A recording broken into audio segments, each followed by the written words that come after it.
මම අංජන උදාර බහුජන බලය සංවිධානයේ මාධ්‍ය ලේකම්වරයා ශ්‍රී ලංකාවේ ඉන්නවා විදේශ කටයුතු අමාත්‍යවරයෙක්. එතුමාගේ නම තමයි විජිත හේරත් ඇමතුමා.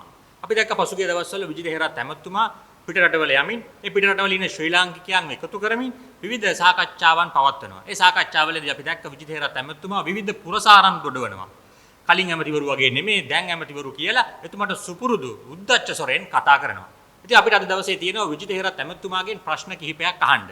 අපි අද ප්‍රශ්න වලට පදනම කරගන්නේ පසුගිය මැයි මාසයේ දෙවෙනි සහ තුන්වෙනි සතියේදී ලෝකයේ පුරා විවිධ රටවල ඊනියා LTT සැමරුම් ඒ වගේම ඊනියා ජනසංහාර සැමරුම් සිද්ධ වුණා. විවිධ වැඩසටහන් සිද්ධ වුණා. විවිධ උත්සව පැවැත්වුණා.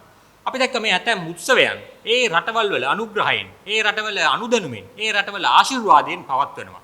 එතකොට අපිට ප්‍රශ්න ගණනාවක් ඇති වෙනවා. විජිත හේරත් ඇමතිතුමා සහ විදේශ කටයුතු අමාත්‍යාංශය මේ සම්බන්ධයෙන් මොනවද කළේ?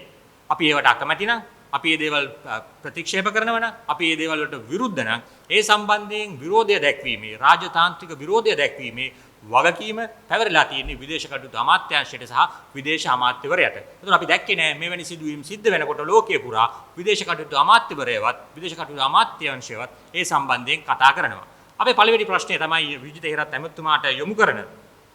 අපි දැක්කා මීට සති කිහිපයකට කලින් ඕස්ට්‍රේලියාවේ සිඩ්නි නගරේ පෙන්ඩන් හිල් කියන ප්‍රදේශයේ සිවික් පාක් කියන උද්‍යානයේ LTT ස්මාරකයක් එහෙම නැත්නම් මේ ජනසංහාරය සම්බන්ධ ඊනියා ජනසංහාරය සම්බන්ධ ස්මාරකයක් ඉදි කරලා බොහොම උත්සවශ්‍රීයෙන් විවෘත කරනවා. මේ සම්බන්ධයෙන් අපි දැක්කේ නැහැ විදේශ කටයුතු අමාත්‍යාංශයවත් විදේශ කටයුතු අමාත්‍යවරයා විදිහට විජිත හේරත් මහත්තයවත් කිසිදු විරෝධතාවයක් පළ කරනවා. මෙවැනි සිද්ධියකදී ශ්‍රී ලංකාවේ රජය මේ සම්බන්ධයෙන් අකමැති නම් මේකට විරුද්ධ නම් ඒ රටේ මහ කොමසාරිස්වරයා ඒ කියන්නේ ඕස්ට්‍රේලියාවේ මහ කොමසාරි ශ්‍රී ලංකාවේ ඉන්න ඕස්ට්‍රේලියාවේ මහ කොමසාරිස්වරයාව කැඳවලා මේ සම්බන්ධයෙන් අප්‍රසාදය පළ කරනවා මේ සම්බන්ධයෙන් විරෝධතාවය පළ කරනවා අපි දැක්කේ නැහැ. ඒ වගේම අපි දැක්කා පසුගිය මේ මාසයේ අන්තිම දවස් කිහිපයේ විජිත හේරත් ඇමතුමා ඕස්ට්‍රේලියාවේ සංචාරයකට ගියා. මේ ඕස්ට්‍රේලියාවේ සංචාරයේදීවත් අපි දැක්කා ඒ රටේ විදේශ කටයුතු ඇමතිවරයාව හම්බ වෙනවා. ඒ වගේම තවත් ඇමතිවරු ගණනාවක් හම්බෙලා සාකච්ඡා කරනවා. අපි විජිත හේරත් ඇමතුමාගෙන් අහනවා ඔබතුමා මේ හම්බ වෙච්ච ඇමතිවරුන් එක්කවත් මේ සම්බන්ධයෙන් මේ පෙන්ඩන් හිල් ප්‍රදේශයේ ඉදි කරපු ස්මාරකය සම්බන්ධයෙන් මොනවා හරි කතා කළාද? විරෝධතාවයක් පළ කළාද? අපි කිසිදු දෙයක් දැක්කේ නැහැ. ඉතින් මේ ඕස්ට්‍රේලියාවේ මේ සිඩ්නි වල ඉදි වෙච්ච මේ ස්මාරකය සම්බන්ධයෙන් විදේශ කටයුතු ඇමතිවරයා විදියට ඔබතුමා මොනවද කළේ? අමාත්‍යාංශයේ විදියට මොනවද කළේ කියලා අපි ප්‍රශ්න කරනවා. ඒ වගේම ගිය අවුරුද්දේ කැනඩාවේ බ්‍රැන්ටන් කියන නගරේ දැවැන්ත LTT ඊනියා ජනසංහාර ස්මාරකයක් ඉදි කළා. ඒක දැවැන්ත ස්මාරකයක්. මේ ස්මාරකය සම්බන්ධයෙන් අපි දැක්කා ස්මාරකය ඉදි කරලා ටික දවසකින් කැනඩාවේ මහ කොමසාරිස්වරයාට විජිත හේරත් ඇමතුමා විරෝධතාවය පළ කරලා තිබ්බා. අපි ඒක ඊටාම හොඳ දෙයක් විදියට දකිනවා. හැබැයි දැන් අවුරුද්දක් ගත වෙලා තියෙනවා. මේ අවුරුද්දෙත් ඒ ස්මාරකයේ විදියටම තියෙනවා. ඒ ස්මාරකයේ ඉදිරිපිට බොහොම උත්සවශ්‍රීයෙන් මේ අවුරුද්දෙත් ඊනියා ජනසංහාර දිනය සතිය සැමරුවා. ඉතින් මොකද්ද ඔබතුමා දක්වපු විරෝධයේ ප්‍රතිඵලය උනේ? එතනින් පස්සේ මොකද්ද උනේ? ඉතින් ඒ සම්බන්ධයෙන් බලාපොරොත්තු වෙනවා විජිත හේරත් ඇමතුමාගෙන් පැහැදිලි කිරීමක් කැනඩාවේ බ්‍රැන්ටන් වල ඉදි කරලා තියෙන ඒ ජනසංහාර ඊනියා ජනසංහාර ස්මාරකය සම්බන්ධයෙන් මොනවද ඔබතුමන්ලා ඇමතිවරයා විදියට සහ අමාත්‍යාංශයේ විදියට පසුගිය අවුරුද්ද පුරා මොනවද කළේ කියලා අපි ප්‍රශ්න කරනවා. ඒ විතරක් නෙමෙයි. දැන් ගිය අවුරුද්දේ බ්‍රැන්ටන් වල ස්මාරකයක් ඉදි වෙනවා කැනඩාවේ. මේ අවුරුද්දේ ඕස්ට්‍රේලියාවේ සිඩ්නි වල ස්මාරකයක් ඉදි වෙනවා. අපි කියනවා මේක රැල්ලක් බවට පත් වෙනවා.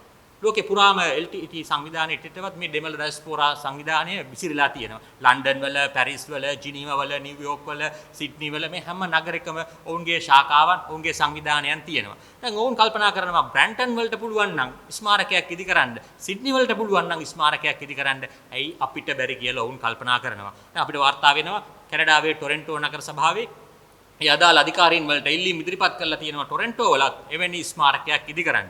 ඉතින් අනාගතයේ ලොකු උවදුරක් තියෙනවා, ලොකු අවදානමක් තියෙනවා. ලෝකයේ හැම ප්‍රධාන නගරයකම මේ වගේ ඊනියා ජනසංහාර ස්මාරක ඉදි කිරීම සම්බන්ධයෙන්. ඉතින් මේ සම්බන්ධයෙන් වගකීම තියෙන්නේ මේවා නවත්තන්න, මේවට විරෝධතාවය පළ කරන්න, රාජතාන්ත්‍රික ක්‍රියාමාර්ග හරහා මේවා නවත්වන්න පැහැදිලි වගකීම තියෙන්නේ ශ්‍රී ලංකාවේ විදේශ කටයුතු අමාත්‍යවරයා ප්‍රමුඛ විදේශ කටයුතු අමාත්‍යාංශයට. ඉතින් මේ සම්බන්ධයෙන් ඔබතුමන්ලා දැනුවත්ද? අඩුම තරමින් මේක ඔබතුමන්ලාගේ වගකීමක් කියලා හරි ඔබතුමන්ලාට අවබෝධයක් තියෙනවද කියලා අපි විජිත හේරත් ඇමතුමාගෙන් ප්‍රශ්න කරනවා. ඒ වගේම ඊළඟට අපි ප්‍රශ්න කරන කාරණේ තමයි අපි දැක්කා මේ ඊනියා ජනසංහාර සතිය සම්බන්ධයෙන් ඊනියා ජනසංහාර දිනය සම්බන්ධයෙන් ලෝකයේ ප්‍රබල නායකයන්, ලෝකයේ අගමැතිවරුන්, ලෝකයේ කැබිනට් අමාත්‍යවරුන්, ලෝකයේ ප්‍රමුඛ සෙනට් සභිකයන්, മന്ത്രിවරුන් විවිධ ප්‍රකාශ නිකුත් කරලා තිබ්බා. ඇතමෙක් ලිඛිත ප්‍රකාශ නිකුත් කරලා තිබ්බා. ඇතමෙක් එක්ස් ගිණුම් හරහා, එහෙම නැත්නම් සමාජ මාධ්‍ය හරහා, ඒ වගේම සභාවන් ආමන්ත්‍රණය කරමින් මේ ඊනියා ජනසංහාර සමිතිය සතිය සම්බන්ධයෙන් විවිධ ප්‍රකාශ නිකුත් කරලා තිබ්බා. ඉතින් අපි හිතනවා ඒ සම්බන්ධයෙන් කටයුතු කිරීමේ වගකීම, ඒ සම්බන්ධයෙන් විරෝධතාවයන් පළ කිරීමේ, ඒ වගේම මේ සම්බන්ධයෙන් මේ පුද්ගලයන්ව දැනුවත් කිරීමේ වගකීම තියෙන්නේ විදේශ කටයුතු අමාත්‍යාංශයට. ඉතින් ඔවුන් ඒ සම්බන්ධයෙන් කිසිදු ක්‍රියාමාර්ගයක් ගත්ත බවක් අපිට වාර්තා වෙන්නේ නැහැ. මේ එසේ මෙසේ පුද්ගලයෝ නෙමෙයි. කවුරු හරි හන්දියක දෙමළ ඩයස්පෝරාවේ කවුරු හරි මේ වගේ කතාවක් කිව්වනම් අපි ඒක විදේශ කටයුතු අමාත්‍යාංශයට ඒ ගැන මොනවද කරන්න කියලා කියන්නේ නැහැ. ඒක ප්‍රායෝගික නැහැ. හැබැයි මේ කතා කරන්නේ ලෝකයේ ප්‍රබල රාජ්‍ය නායකයන්. කැනඩාවේ අගමැති මාක් කානි ප්‍රකාශයන් නිකුත් කරනවා. ඔහු ලිඛිත ප්‍රකාශයන් නිකුත් කරනවා. ඔහුගේ නිල ලිපි ශීර්ෂයේ ප්‍රකාශයන් නිකුත් කරනවා. මේ දෙමළ ජනසංහාර සතිය ඊනියා සතිය සම්බන්ධයෙන් ඔහු ප්‍රකාශයක් නිකුත් කරනවා. ඉතින් මේ ප්‍රකාශය සම්බන්ධයෙන් ලංකාවේ රජය විසින් කිසිදු ප්‍රතිචාරයක් මේ වෙනකන් දක්වලා නැහැ. විදේශ කටයුතු අමාත්‍යාංශයවත් ඇමතිවරයවත් මේ සම්බන්ධයෙන් කිසිදු ප්‍රතිචාරයක් දක්වලා නැහැ. එහෙම නැත්නම් කිසිදු කරුණු පැහැදිලි කිරීමක් කරලා නැහැ. අගමැතිවරයා විතරක් නෙමෙයි. එංගලන්තයට ගියාම එංගලන්තයේ සෞඛ්‍ය අමාත්‍යවරයා ඔහු මෑත කාලීනව ඉල්ලා අසුණා. සෞඛ්‍ය අමාත්‍යවරයා විදිහට කටයුතු කරුව වෙස් ස්ට්‍රීන්. ඔහු තමයි ඊළඟ ලේබර් පක්ෂයේ නායකත්වයේ සඳහා වර්තමාන අගමැතිවරයාගෙන් පස්සේ ලේබර් පක්ෂයේ නායකත්වයේ සඳහා සූදානම් වෙන තරඟ කරන්න බලාපොරොත්තු වෙන පුද්ගලයා. ඒ කියන්නේ අනාගතයේ බ්‍රිතාන්‍යයේ අගමැති පුටුවේ වාඩි වෙන්න පුළුවන් පුද්ගලයෙක් තමයි මේ වෙස් ස්ට්‍රීන් කියන්නේ. ඔහු මේ ඊනියා ජනසංහාර සතිය සම්බන්ධයෙන් ප්‍රකාශ නිකුත් කරලා තිබ්බා. ඔහු සම්බන්ධයෙන් ඒ ප්‍රකාශ සම්බන්ධයෙන් කිසිදු ප්‍රතිචාරයක් රජය දක්වපු බවක් වාර්තා වෙන්නේ නැහැ. මේ විතරක් නෙමෙයි. ලෝකේ ඉන්න විවිධ රටවල ප්‍රධාන ඇමතිවරුන්, ප්‍රධාන සෙනට් සභිකයන් ගණනාවක් මම ඔබට කිහිපයක් කියන්නම්. ඕස්ට්‍රේලියාවේ පාර්ලිමේන්තු මන්ත්‍රී හියු මැක්ඩෝ, එතකොට ඕස්ට්‍රේලියාවේ සෙනට් සභික ඩේවිඩ් කේම්බ්‍රිජ්, එතකොට එක්සත් ජනපදයේ කොංග්‍රස් සභිකයෙක් වන හර්බි කොන්වෙයි, ඒ වගේම ඕස්ට්‍රේලියානු ඒ වගේ විවිධ විශාල ප්‍රමාණයක්, එක්කෙනෙක් දෙන්නෙක් නෙමෙයි, කැනඩාවේ, ඕස්ට්‍රේලියාවේ, නවසීලන්තයේ සහ යුරෝපයේ විවිධ පාර්ලිමේන්තු මන්ත්‍රීවරුන්, සෙනට් සභිකයන් විශාල ප්‍රමාණයක් මේ ඊනියා ජනසංහාර සතියක් සම්බන්ධයෙන් ප්‍රකාශ නිකුත් කරලා තිබ්බා. ඒ කිසිදු ප්‍රකාශයක් සම්බන්ධයෙන් ශ්‍රී ලංකාවේ රජයේ විදියට රාජතාන්ත්‍රික විරෝධයක්, එහෙම නැත්නම් රාජතාන්ත්‍රික කරුණු පැහැදිලි කිරීමක් මේ වෙනකන් සිද්ධ කරලා නැහැ කියලා අපි දකිනවා. ඒ වගේම ඒ විතරක් නෙමෙයි, ඕස්ට්‍රේලියාවේ පාර්ලිමේන්තු ශාලාවක් තුල දෙමළ ජනසංහාරය සම්බන්ධයෙන් ප්‍රදර්ශනයක් පවත්වන්න කටයුතු කරලා තියෙනවා. මේ කිසිදු දෙයක් සම්බන්ධයෙන් ශ්‍රී ලංකාවේ රජයේ කිසිදු ප්‍රතිචාරයක් දක්වපු බවක් අපිට මේ වෙනකන් වාර්තා වෙන්නේ. ඒක ඊටාම කනගාටුදායක කාරණයක්.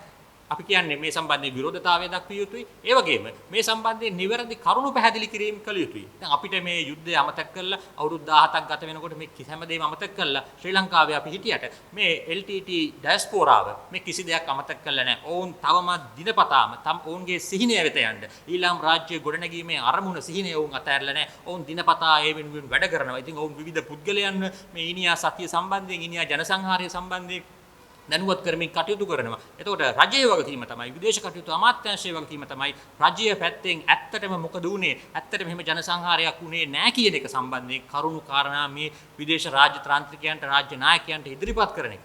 ඇතම් කෙනෙක් මේ පිටරටවල ඉන්න දේශපාලඥයන් LTT සංවිධානයේ ඩයස්පෝරාවේ සල්ලි කුට්ටි වලට යට වෙලා, එහෙම නැත්නම් විවිධ වරප්‍රසාද වලට යට වෙලා, ඡන්ද කුට්ටි වල බලපෑමට යටත් වෙලා මේ දේවල් කරනවා වෙන්න පුළුවන්. ඒ වගේම තවත් පිරිසක් කිසිදු දෙයක් නොදැන මේ ඩයස්පෝරාවේ කතා අහලා මේ දේ කරනවා වෙන්නත් පුළුවන්. මොකද ලංකාව පැත්තෙන් මේ සම්බන්ධයෙන් කිසිදු පැහැදිලි කිරීමක් නැතිකොට මේ LTT ඩයස්පෝරාව කියන කතාව සත්‍යයක් විදියට මේ මිනිස්සු හිතන්න පුළුවන්. ඒකින්ද විජිත හේරත් ඇමතුමනි, ඔබතුමාට බරපතල වගකීමක් තියෙනවා. මේක මාලිමාවේ වැඩක්වත්, මේක ජනතා විමුක්ති පෙරමුණේ වැඩක්වත් නෙමෙයි. මේක ශ්‍රී ලංකාවේ නම්බුව සම්බන්ධ කාරණයක්, ශ්‍රී ලංකාවේ ගෞරවය සම්බන්ධ කාරණයක්. ඉතින් ඔබතුමාගේ විශාල වගකීමක් තියෙනවා මේ දේවල් ගැන ඇත්ත මොකක්ද උනේ කියන දේ සම්බන්ධයෙන් මේ පිටරට ඉන්න දේශපාලඥයන්ව දැනුවත් කරන එක. ඒ වගේම මේ පිටරටවල සිද්ධ වෙන දේවල් සම්බන්ධයෙන් රාජතාන්ත්‍රික ක්‍රියාමාර්ග අරන් මේවා නවත්තන එක. විදේශ කටයුතු අමාත්‍යාංශයේ විදියට මේ දේවල් දකින්න නැතුව හිටියා කියන එකෙන්වත්, මේ දේවල් දැකලා බුදියාගෙන ඉන්න එකෙන්වත් කිසිදු ප්‍රතිඵලයක් ලැබෙන්නේ නැහැ. LTT සංවිධානය පරාජය කරන්න, යුද්ධමය පරාජය කරන්න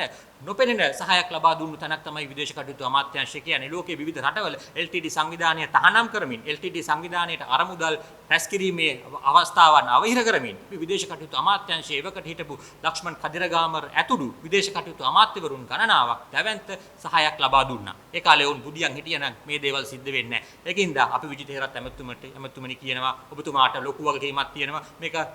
මේක මාලිමාව සම්බන්ධයෙන් ආණ්ඩුව සම්බන්ධයෙන් JVP එක සම්බන්ධ කාරණයක් නෙමෙයි. මේක ඔබේත් මගේත් අපි හැමෝගෙම රට සම්බන්ධ රටේ ගෞරවය සම්බන්ධ කාරණයක්. ඔබතුමා මේ සම්බන්ධයෙන් කටයුතු කරලා නිසි ක්‍රියාමාර්ග අරගෙන මේ දේවල් නවත්තන්න බැරි වුණොත් තව අවුරුදු ගණනාවක් යනකොට ලෝකයේ හැම නගරයකම මේ LTT ඊනියා ස්මාරක දකින්න පුළුවන් වෙයි. ලෝකයේ ඉදිරියේ ශ්‍රී ලංකාව කියන්නේ ම්ලේච්ඡ මිනිමරු ජනඝාතක රටක් විදියට හංවඩු ගහෙන්න ඉඩ තියෙනවා. ඒක නැවැත්වීමේ වගකීම තියෙන්නේ විදේශ කටයුතු ඇමතිවරයා විදියට ඔබතුමා තැන් වල ගිහිල්ලා පුරසාරම් කියන එක එහෙම නැත්නම් උද්දච්ච කතා කියන එක නවත්තලා මේ සම්බන්ධයෙන් කටයුතු කරන්න කියලා අපි ඔබතුමාගෙන් බොහොම කාරුණිකව ගෞරවයෙන් ඉල්ලා සිටිනවා.